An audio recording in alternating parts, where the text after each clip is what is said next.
We're Team Jellybean, and for the Makeable Design Challenge, we made a fidget board for our end user, Evan. Hi, my name is Joel Armstead. I'm currently a junior here, and my primary project has been to design a fidget switch using Fusion 360.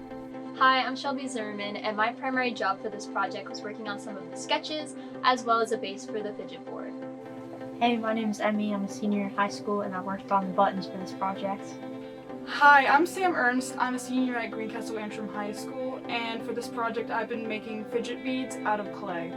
Hi, I'm Brady Miles. I'm a senior at Greencastle Antrim High School, and I've been doing the video production for this project. This is Evan, our Makeable user. I met him and his family through church events. He is a 13-year-old boy who has limited mobility and sight due to complications at birth. Because of this, he is mostly bound to a wheelchair. After finding Evan, we had to start researching. We started forming questions to ask at the interview. We made sure to work alongside our teacher, who helped us develop some ideas. Questions like what his hobbies were and what his daily life was like. After the interview with Evan, we started getting ideas. His mother gave us two suggestions: hooks for his feeding tray or a fidget toy. We had already started looking into fidget toys, so we decided to pursue that route.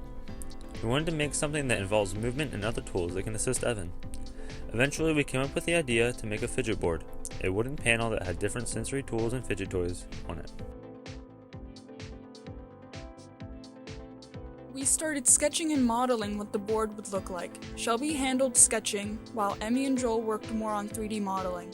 We began the trial and error process with 3D modeling. Some of our first prototypes didn't work. We took feedback from our fellow classmates to figure out how to further improve our designs.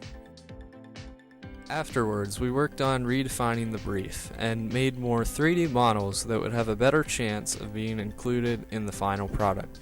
We tried testing out different mechanisms of other toys to see how they could work for our design.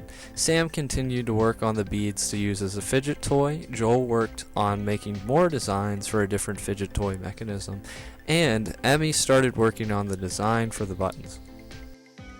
Next, we had to design the board. Using the CNC machine, I worked on making tests to ensure the 3D prints would have a tight fit.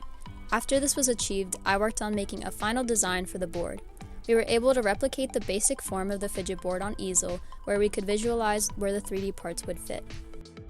Meanwhile, I worked on refashioning an old child's toy into a set of buttons to go on the board. Using a circuit from a toy, I worked on wiring the circuits through the buttons. I was attempting to make each button emit a sound when pressed. Joel also finalized his design for the first test with Evan, and Sam worked on finishing up her beads. After we had the prototypes modeled and printed, it was time to show Evan the prototypes and let him try it out. Evan was a particular fan of the beads and the buttons. However, due to his limited motor skills, he struggled with the switch and the spinner.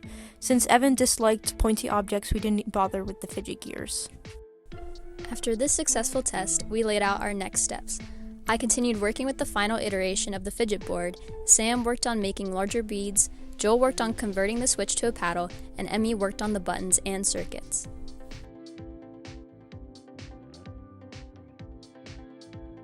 After weeks of researching and testing, our product is finished. At the start of this challenge, our group sought to make an advanced product. We wanted to push ourselves. We faced some adversity at the start, but in the end, we made a successful product that Evan can use wherever he goes. The fidget board helps Evan to be entertained while at home or on the road. We hope that this project will inspire others to make an impact of their own.